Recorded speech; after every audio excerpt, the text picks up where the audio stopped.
Hey, welcome Dad Squad. You are watching the Run With My Son show, and we're going to take a moment just in case there's some other people who are trying to join us. You're probably wondering if this is your first time joining us on the live show. Who are we? What is the Run With My Son show? Let me say that I am Gideon Dave Newell, and you are dads. And you're here because you don't want to let the headwinds of life push you off the path to having a deep, lifelong, heart-to-heart relationship with your son. And we do that through focused, deliberate, heart-to-heart run chats with our sons. As we're out being physically fit and active together, we're using this as a vehicle in order to connect with our sons. And so if you're here early, and we are going to take just an extra couple of seconds before I really dive into the material, but this would be a great time as we're waiting here in the lobby if you want to hit that share button and let others know about the great content we've got here on Run With My Son. Today's topic, I'll whet your appetite a bit with, is the top 10 ways to motivate kids to be active. Because it's hard to get a ball rolling, isn't it, Dad Squad? If you're trying to put something in motion, you got to put in a little effort at first, and sometimes the hardest steps are those first ones. So we've heard what some of your feedback has been, and really getting our young ones, our sons, motivated to just begin the journey can be one of those toughest steps. So today I've gathered a whole bunch of tips that are gold, and you're gonna love this. These are things that anyone can do. There's no mysticism to it. There's no exclusion. You can do this, and this would be helpful for any parent, I feel. Let me jump right off with this scenario, and tell me if this sounds familiar to you. If you can relate to this scenario, go ahead and hit the like buttons and share buttons if this scenario sounds familiar to you.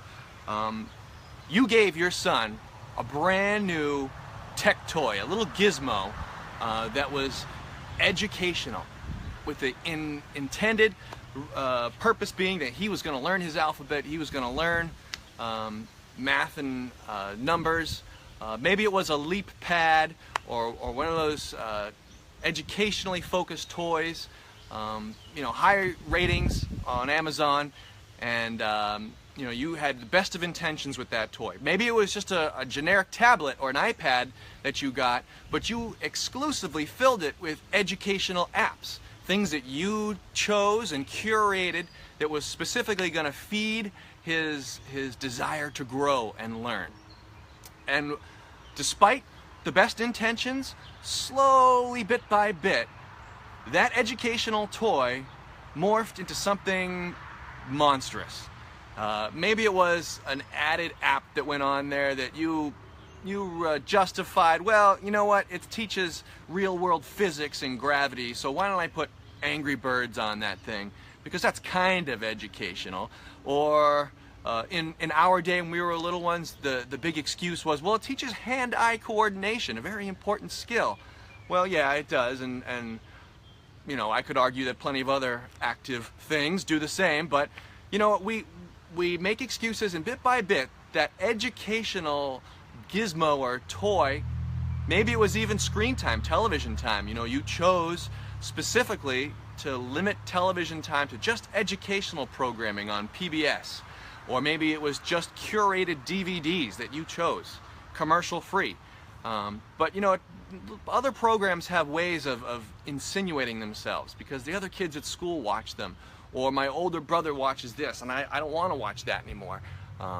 So I understand how that can happen, dads. If that scenario sounds familiar to you, if your best intentions sort of drifted and migrated with time, you're not alone.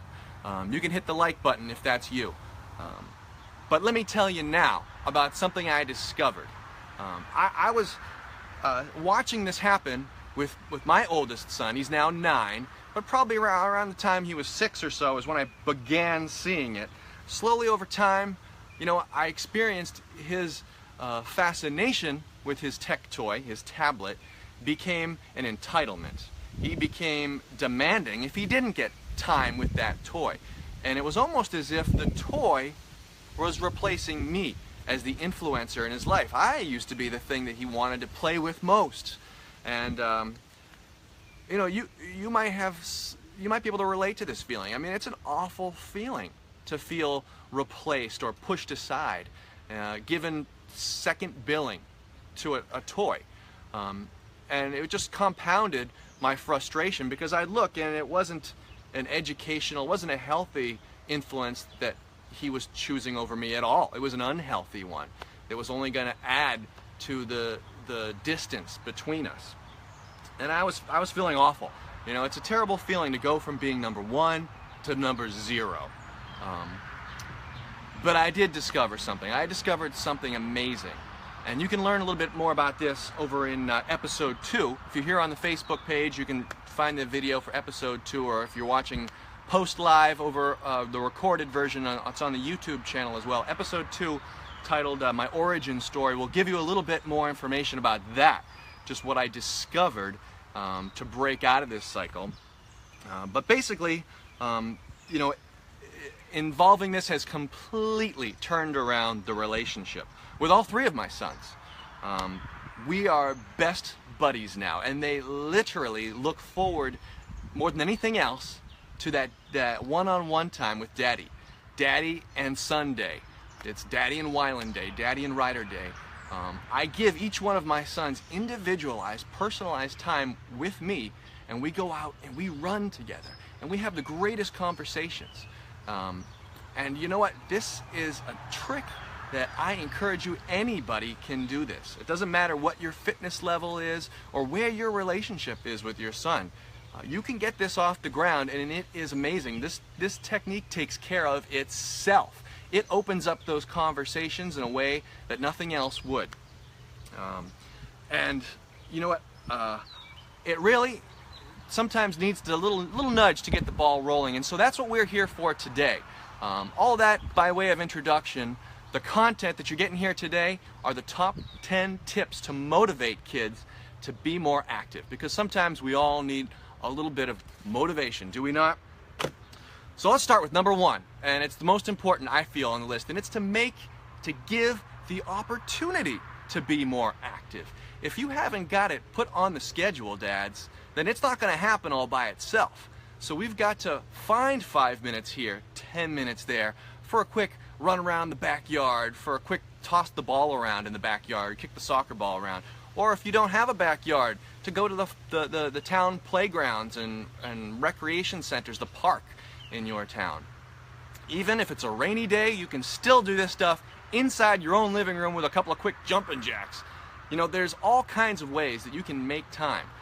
One of my favorites is at the bus stop. We're standing around there anyway for 5 to 10 minutes, 5 days a week, you know, waiting for the bus to come. What better time than that? We're outside to make it a quick exercise moment.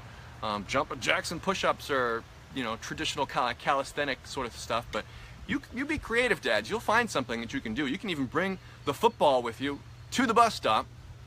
And now this is contingent upon your being there and being safe and making certain that we're doing this away from the traffic. But you know what? Use your judgment, dads. You can find those moments, and you know what they are. You got to make the opportunities. Number 2. I'm not doing a top 10 backwards. I'm going forward. So number 2 is to get their friends involved. A great tool for getting your kids motivated to be active is to use their friends at school. Call up their parents. Call up their dads.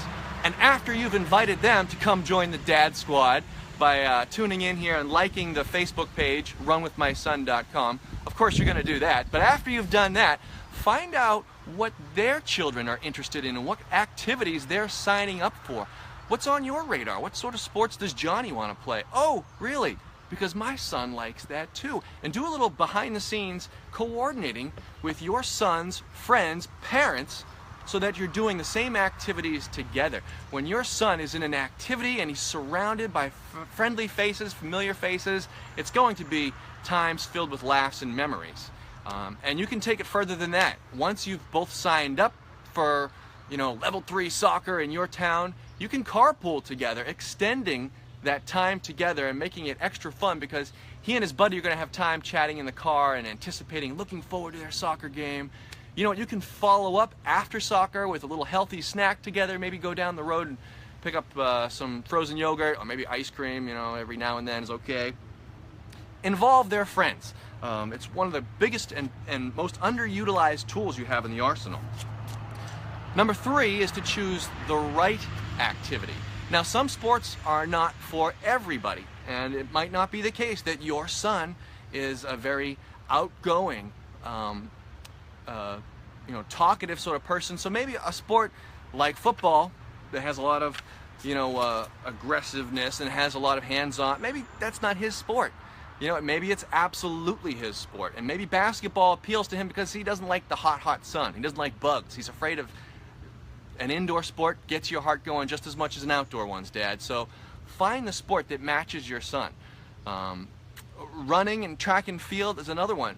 Some boys love to run for short distances. They're built as sprinters, but they're not built, for these marathon, oh man, 10 minutes of running, Dad, I can't do it.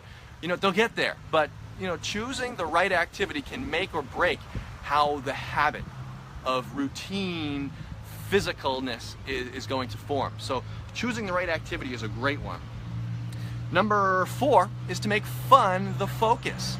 As boys and as men, we have this inborn desire to make things competitive. And competitiveness can be helpful, and we'll talk about that in a future episode, the right kind of competitiveness, fostering competitiveness. But it should not be your primary motivation when you're being active. Fun should be your focus. So find ways to encourage your son. Wow, maybe he didn't score a goal. Maybe he didn't get the points today. Maybe his team didn't win today, but I'm really proud of how hard you tried. I could tell just by watching your game that you were giving your best and you were trying your hardest. High five. And reward that. Scale your reward based on how hard their effort is and not how far their victory goes. And of course, if there's going to be a victory, if there's going to be a trophy that comes home, you're going to celebrate that too. You're absolutely going to make an opportunity of that and a teaching moment to put it up on a pedestal, to put it up on the mantelpiece, and really, celebrate the victories when they come. Number 5, we want to rebalance the competitive to fun ratio. And we like to use a 2-to-1 rule. That goes, it's easy to remember, and it works not just for how you're viewing competitiveness versus fun. We like to use it even as a starting point for our screen time. If you want to get 10 minutes of screen time today, watching your favorite TV show or playing a little bit of your games, let's take 20 minutes first. And let's go outside and let's do something. Let's see if we can run around the yard 3 times. Whatever it is, dads. Using that ratio is a great tool to help you remember what's been done and what hasn't been done. It's a great tracking tool, and it's one that our sons, no matter how old they are, they can remember 2-to-1. So if you rebalance the time spent as well as the focus, be it the competitiveness to the fun, if you, in your head, always lock that in to 2-to-1, it'll be easy for you both to remember, and it'll become just a way of doing things, a habit, if you will. All right, we are on to number 6. We want to teach kids the benefits of building a healthy lifestyle. If they're going outside and exercising simply because Dad told them to, simply because it's family walk hour and the whole family is going for a walk, and they're doing it for the external reason, it's not going to resonate. It's not going to become their reason. You got to do it for the right reason. You got to let them know what the healthy benefits are.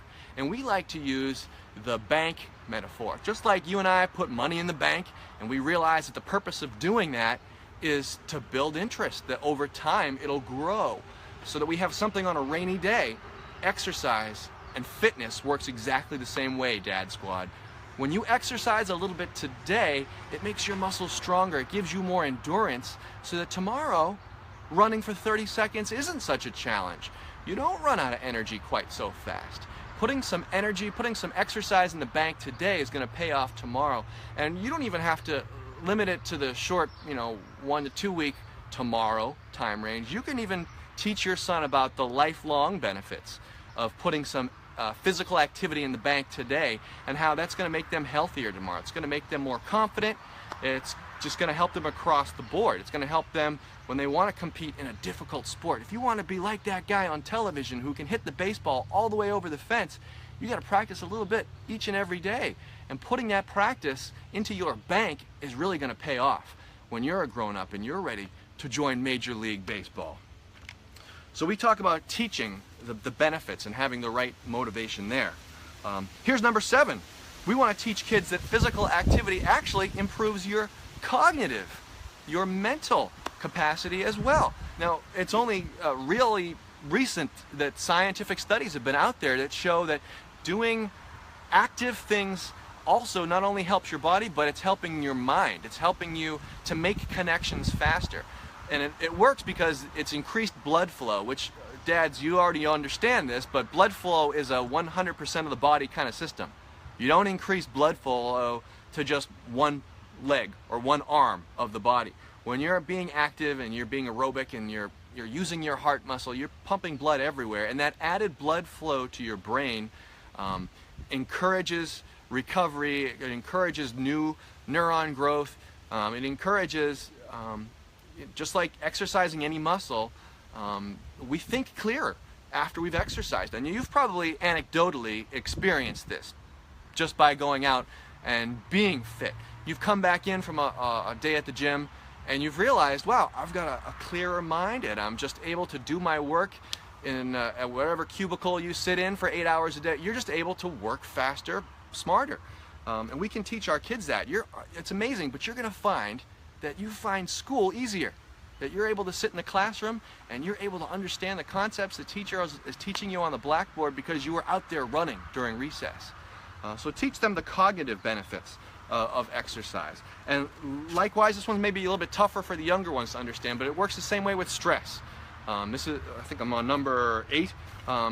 If you're feeling stressed, if you get nervousness and worry, and you just feel butterflies in your stomach because you've got a big test coming up, or you're worried about your Taekwondo belt test that's coming up on Friday, am I going to pass?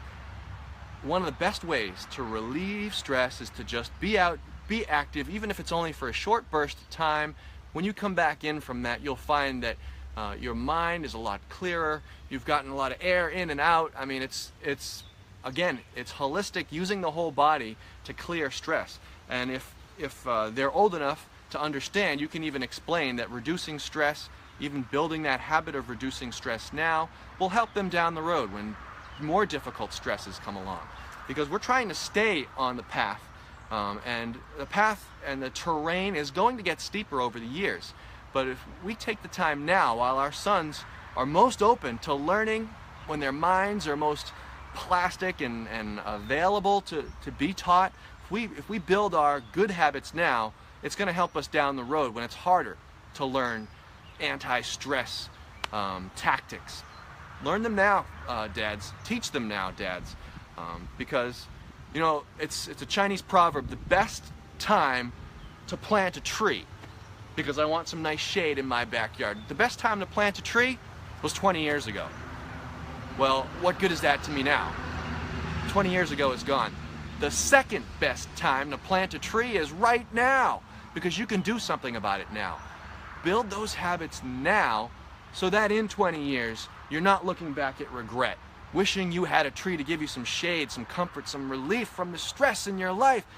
If you build the habits, if you teach them how to build the habits now, you're going to put that canopy over their head, and they're going to thank you so much when they're facing their finals in their 4th year of college, and their final credits, their degree is on the line. Dad, how do I face this challenge, this stress? Help them learn how to use physical activity and fitness today so that they're equipped for tomorrow, dads. All right, we're almost done. I'm trying to blow through it because I want to respect the format. You're watching a video. I know you don't want to sit here for an hour, so I got just 2 top 10 list items left, and they're great ones. Number 9 is to make physical activity a family event. When you feel isolated, when you're the only one out in the backyard with a jump rope, when Dad sends you back there and he goes inside and he's watching the news while you're supposed to be entertaining yourself in the backyard, that's not fun. Even if it's just you and your sister, how many great activities can just 2 kids come up? Well, actually a lot. I don't want to go down that thought, but how much more fun is it when it's the whole family? when you've deliberately planned a week in advance to make Saturday, we're going to go on a family walk. And I chose a family walk because it's a simple one that we can all do that costs nothing and it doesn't take any equipment. You can walk around your neighborhood, provided you've got a safe neighborhood with sidewalks, but go together as a family. Make exercise something that you do together. Earlier this week, my family had the great fortune, the great opportunity to go on a hike. We climbed a mountain. We're fortunate enough that this is summer break here. As I'm recording this live, it's just the beginning of summer vacation for our kids, and so and my wife's on vacation this week, so we had some flexible time. We chose a day, we drove 20 minutes away to a small, highly recommended mountain, and we hiked that mountain together, and we got some great views from the top, took some pictures. We even saw a pair of snakes at the top of the mountain. Now, I didn't plan that. I didn't know that there were going to be great views. I didn't know that there were going to be a pair of snakes for us, you know, and how exciting is that for a young boy. But here's what we did plan. We carved out that 3-hour block in our day to go and do a hike, and we built it up all week long. We let our sons know how excited we were about this walk, this hike, this challenge, this adventure we were going to go on, and so likewise they became excited and looked forward to this adventure together. And yes, we did follow it up with some ice cream afterwards. I'm not ashamed to say it. So you know, it was an all-around success story because we made it a family event. You know, we didn't isolate one son by telling him he had to go out in the backyard and exercise. We all went together, and you can do that too, dads. All right, and the number 10, the last reason, I told you I'd be brief with this, and I want to honor that promise. Number 10, we're going to build kids' self-esteem with their success. And I use that word success not in the way that maybe traditionally people think of success, by getting a ribbon, by getting a medal, by getting another notch in the W column of the team roster. A success is going out there and doing it, even if you didn't want to go out and do it.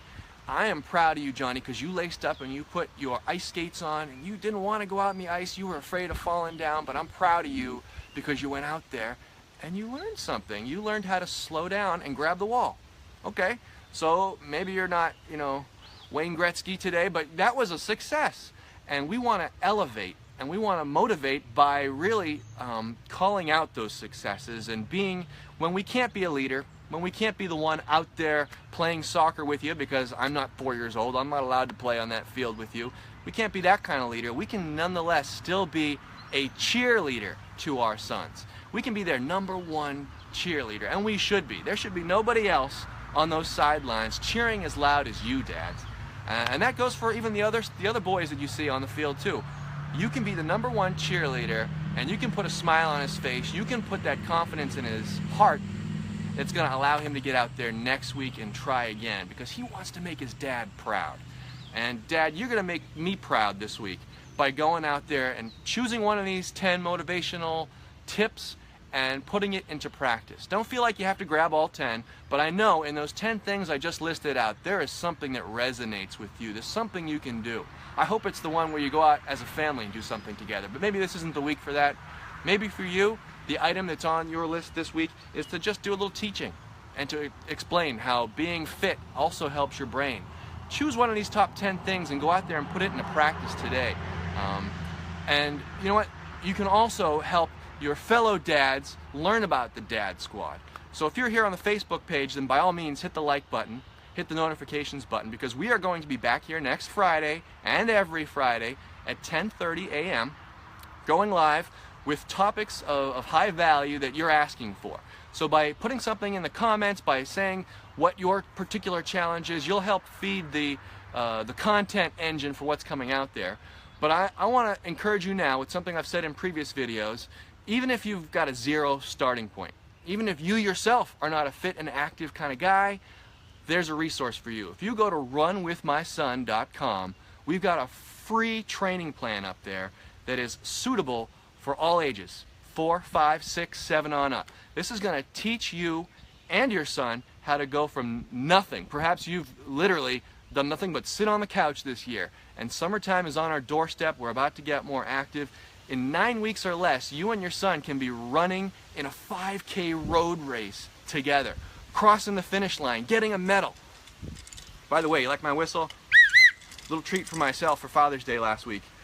You can put that medal around his neck when you complete a 5K road race together.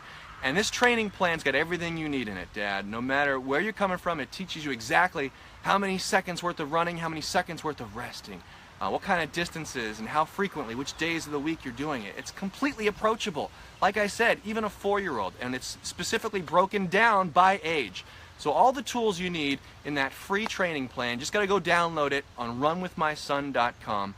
But regardless of what training plan you're using, even if you've got zero training plan, you can help yourself right now by liking the page, checking out the videos each week. You can go back and watch the back episodes if you want. They're on that same page. They're on YouTube. And you can also help the other dads around us. Help us to grow the dad squad. You know some other dads, and you know they've got this trouble too. They're feeling distance. Their relationship with their son isn't where it needs to be. But trust me, when you build a habit together of being physically active, those conversations are just going to seed themselves. I've got a great victory story that I posted about on this Facebook page earlier this week. My son and I went for a quick run, and we started off with a topic that was, pretty natural. My feet kind of hurt, Dad. Well, it's because of I can tell it's because of the way you're running. You're not bringing your knees up high enough, so your feet are scraping against the ground. So it started off as a conversation about posture and why it's hard to do some things. I don't know how, but somehow it migrated into talking about global warming and selfishness and why adults don't do the hard things that they know they need to do. I mean, that was pure gold to have that conversation with my son. And you know what? The tool that got us there was just being out in the great wild, running together, having some time, and the tool is going to do the same thing for you. So no matter what point you're starting from, dads, I know you can do it, and you've got the tools right here to start.